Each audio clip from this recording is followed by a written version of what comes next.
Hello दोस्तों, welcome back my YouTube channel. तो दोस्तों आज हम बात करने वाले हैं उत्तरायण के आने वाले अपकमिंग एपिसोड के लेकर, जिसमें आप लोगों को दिखाया जाएगा कि यहाँ पर जो मीठी होती है तो उसके पेट में जोरों का दर्द होने लगता है, जो कि ये नंदिनी का आखिरी जादू का वार होता है। यहाँ पर जो सभी होते हैं तो वो काफ़ी परेशान हो जाते हैं। यहाँ पर जो मीठी होती है तो उसे खुद नहीं समझ आ रहा होता है कि उसके साथ क्या हो रहा है। तभी यहाँ पर जो दामिनी जी होती हैं तो वो धागा बांधने के लिए कहती हैं। तभी यहाँ पर मीठी जो है तो वो धागा बांधने के लिए कहती है कि आप मेरे हाथ मत जोड़िए, धागा बांध लीजिए। जो कि यहाँ पर दामिनी जैसा ही धागा बांधने वाली होती है कि मीठी की हालत जो है तो वो बद से बदतर होने लगती है, यानी बहुत ज़्यादा उसकी तबीयत ख़राब होने लगती है। तभी यहाँ पर जो दामिनी होती हैं तो वो धागा बांध देती हैं मीठी को, और तभी यहाँ पर जो मीठी होती है तो उसकी तबीयत थोड़ी बहुत तो कम होने लगती है। लेकिन यहाँ पर जो मीठी होती है तो उसकी तबीयत बिल्कुल भी कम नहीं होती है और उसे अजीब तरह महसूस होने लगता है। लेकिन जैसे तैसे यहाँ पर जो दामिनी होती हैं तो वो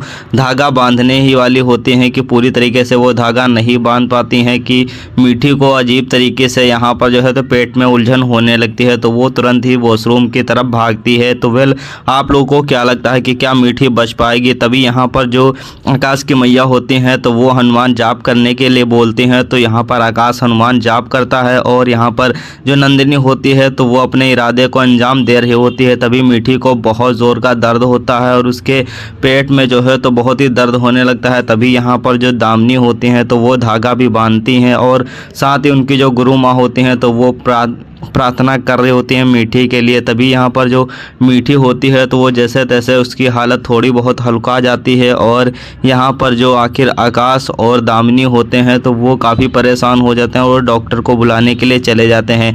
जैसा कि यहाँ पर जिसका जादू होता है तो उस पर उल्टा पड़ता है, सेम वैसा ही होता है। दामिनी जो होती है तो वो जैसे ही आती है यहाँ पर नंदिनी के पास, देखती है कि नंदिनी के चोट भी लगी होती है। लेकिन यहाँ पर नंदिनी ने पहले से ही प्लान कर रखा होता है और उसने बता दिया होता है आखिर रानी को कि वो ना बताए कि ये चोट है। जैसे ही यहाँ पर जो आकाश और यहाँ पर दामिनी होते हैं तो वो आते हैं नंदिनी के पास। तभी वो देखते हैं कि खून नीचे पड़ा हुआ होता है। लेकिन यहाँ पर जैसा कि रानी होती है तो वो बताती है कि नहीं, ये रेड वाला कलर है जो कि वो पेंटिंग कर रही थी, तो वो नीचे गिर जाती है। तभी दामिनी कहते हैं कि तुम्हारे सर पर चोट लगी है। जो कि यहाँ पर दामिनी बहाना बनाती है और कहती है कि नहीं, ये चोट नहीं है बल्कि कलर है जो कि लग गया है। और रानी भी यहाँ पर आखिर साथ देती है चमेली का, लेकिन वो भी बच्ची है, वो इस बारे में कुछ भी नहीं जानती है। तभी यहाँ पर वो रानी को बताती है कि तुम्हारी मीठी माँ की तबीयत खराब है और उसे पता ना चले कि मेरे चोट लगी है, इसीलिए मैंने तुमसे झूठ बोलने के लिए कहा है। तो तुम अभी यहाँ से चली जाओ, मैं इस कमरे को पूरी तरीके से साफ कर दूँगी।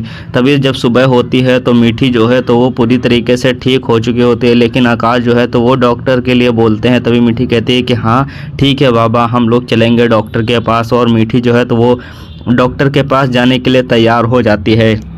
लेकिन आकाश और दामिनी को ये समझ में नहीं आ रहा होता है कि आखिरकार नंदिनी को चोट कैसे नहीं लगी। तभी यहाँ पर मीठी देखती है कि आकाश के फ़ोन पर कॉल आ रही होती है और वो कॉल जो होता है तो वो विष्णु कर रहा होता है। जो कि यहाँ पर विष्णु होता है तो वो मुसीबत में होता है। विष्णु ने जहाँ बुलाया होता है आकाश वहीं पर पहुँच जाता है। जैसे ही यहाँ पर विष्णु आकाश को पूरी सच्चाई बताता है कि उसे एक चक्रव्यूह में फंसा दिया है खन्ना ने और उसका पुलिस से वो बचते हुए भाग रहा है। तभी यहाँ पर आकाश कहता है कि अब तुम क्या करोगे। तभी यहाँ पर जो है तो वो विष्णु को छुपाने की बात करता है और कहता है कि जब तक खन्ना के खिलाफ हमें कोई सबूत नहीं मिल जाता है जो आखिर तुम्हें कहीं छुप कर रहना पड़ेगा। जो कि यहाँ पर आखिर विष्णु होता है तो वो भी इस चीज़ के लिए हाँ करता है और कहता है, आकाश जो होता है तो वो यहाँ पर जो है तो छुपाने के लिए रेडी हो जाता है और यहाँ पर विष्णु को वो अपने घर पर ही छुपाता है।